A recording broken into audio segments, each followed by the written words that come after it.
¿por qué usted sostiene que estamos hablando de intangibilidad de seguridad social si yo tengo que pagar mi seguro aparte de lo que yo aporto a mi cuenta de la AFP? Yo pago mi seguro. Y es más, le voy a decir a usted, por eso le pregunto, si encuentra usted en la Constitución que diga que la pensión es intangible. No, señor. No, lo que he señalado es que el artículo 12 de la Constitución establece que los fondos y las reservas de la Seguridad Social son intangibles. Seguridad Social. Entonces, la OMP es Seguridad Social. Lo que quiere decir entonces que yo no necesito un seguro.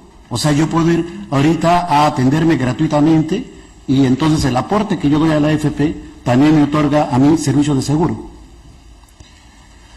A ver, la Seguridad Social se expresa a través del sistema público, a través de la OMP o privado, ¿correcto?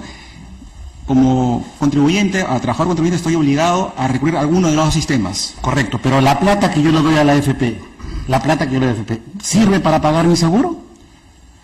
El dinero que yo aporto al AFP va a servir para que cuando tengas el derecho a la pensión... Señor abogado, ¿sirve o no sirve? ¿O yo tengo que pagar mi seguro aparte? Actualmente, cuando uno está trabajando, no sirve. Entonces, ¿por qué usted sostiene que estamos hablando de intangibilidad de seguridad social si yo tengo que pagar mi seguro aparte de lo que yo aporto a mi cuenta de la AFP? A lo que se refiere el artículo 12 de la Constitución cuando habla de reservas y fondos intangibles es que el fondo que está predestinado para que cuando yo tenga la contingencia de vejez, invalidez o muerte, ese fondo es intangible. Ese fondo que se está creando cuando ocurra la causal de contingencia de vejez, invalidez o muerte, sirva para eso. Eso es pensión, señor abogado. Para eso yo estoy aportando. Eso es pensión. Yo aporto mi cuenta, yo aporto mi dinero para que cuando sea adulto mayor se me pague una pensión. O si tengo algún tipo de incidente. Pero yo pago mi seguro. Yo pago mi seguro. Y es más, le voy a decir a usted, por eso le pregunto, si encuentra usted en la Constitución que diga que la pensión es intangible. No, señor. Y le puedo decir que en el diario de debates de la Constituyente del año 93, cuando se habló de la intangibilidad, se refirió a los aportes al seguro social. ¿Sabe por qué? Porque en los años 80, los fondos que iban a la Seguridad Social, a la de salud, se terminaban sustrayendo o derivando a otras inversiones del Estado. El Estado, en vez de aportar al Seguro Social en favor de la persona de las 19.990, lo que hacía era agarrar esa plata y saldar una empresa pública que tenía deudas. Y es por eso que el Constituyente del 93, cuando establece la intangibilidad, dice, oiga, el aporte a la Seguridad Social no me lo toca, pero no tiene nada que ver con el tema pensionario. ¿En qué parte de la Constitución o en la expresión de los motivos, en el debate constitucional, se habla que la pensión primero es intangible? A ver, yo quiero diferenciar los fondos que sirven para la pensión de la pensión misma. Los fondos que sirven para la pensión son los fondos que se van depositando continuamente en la cuenta individual de capitalización en el sistema privado de pensiones y el fondo que va al fondo público en el sistema nacional de pensiones. Esos son los fondos que son intangibles. La pensión, una vez obtenida, el derecho a la pensión, existe ya una jurisprudencia del Tribunal Constitucional que establece que el contenido esencial de la pensión son tres: el contenido a libertad, al acceso a la pensión, a no ser privado obligatoriamente de la pensión y a una pensión mínima. Cuando usted me pregunta si la pensión, hay un derecho absoluto a la pensión o a intangibilidad, la pensión no necesariamente tiene un monto alto, puede ser mínimo, tiene que ser mínimo para ser un derecho constitucional. Entonces, si usted me pregunta si hay una pensión intangible, yo diría, no es que tengas derecho a un número destinado de pensión.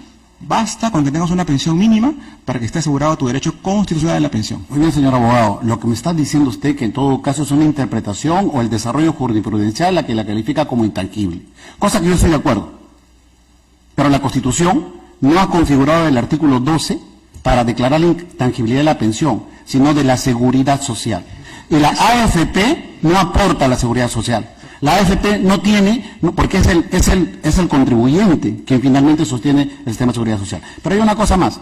La intangibilidad, ¿a qué se refiere en una cuenta intangible? ¿Quién es el dueño de la intangibilidad? ¿El aportante o la AFP? No, la intangibilidad es una garantía institucional que tiene por finalidad que los fondos que sirven para que yo tenga una pensión en el futuro Señor abogado, la sean misma intangibles. definición del Banco Central de Reserva o de la Superintendencia de Banca y Seguros dice que una cuenta intangible es la que le pertenece al contribuyente, al aportante. Yo soy el dueño de mi cuenta, no es la AFP. No, no estamos hablando de quién es el dueño. Hemos dicho que el fondo, el patrimonio... Por eso, el fondo yo lo decido. Claro, pero no hay un derecho de propiedad, es la pregunta del doctor Ochoa, la propiedad sobre ese fondo no es un Pero atributo es que mi yo pueda fondo, señor disponer. abogado, es mi fondo. Si la ley habilita, bajo determinadas cláusulas, una permisión para yo poder obtener parte de mi fondo, es porque está actuando sobre la base de determinadas previsión de habilitación, porque ¿sabe qué está diciendo? Está diciendo, otorgue facultativamente. Yo decido si retiro parte de mi fondo o no. O el problema, señor abogado, es que las AFPs están preocupadas, pese a que el año pasado, en el año 2021, han obtenido más de 243 millones de soles en utilidades solo en el primer trimestre. Se han llegado a más de 300 millones de soles una AFP. O sea, imagínese usted, mientras hay una pérdida de capacidad económica de los contribuyentes y necesitan, en situaciones del COVID de emergencia, necesitan liberar algún aporte, la AFP no quiere que se le toque, parece.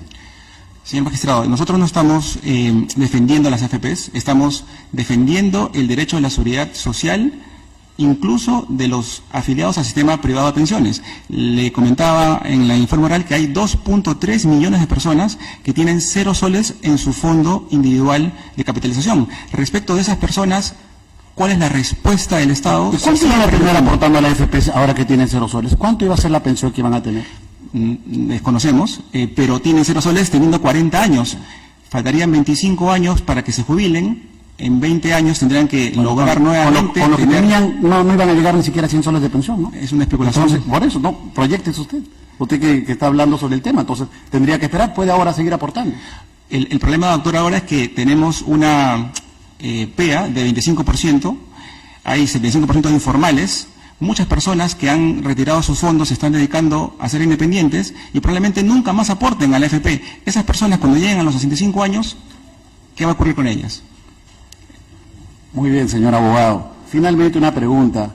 ¿Nosotros controlamos los proyectos de ley?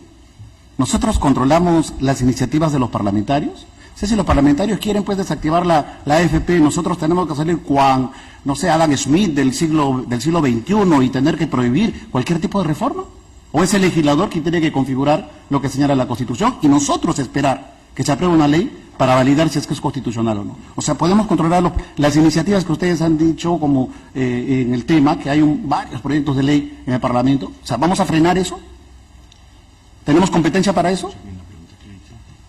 Sí, tienen competencia para frenar las AFP. ¿Cómo? Sí, tienen competencia para frenar proyectos de ley, sobre los proyectos que vengan.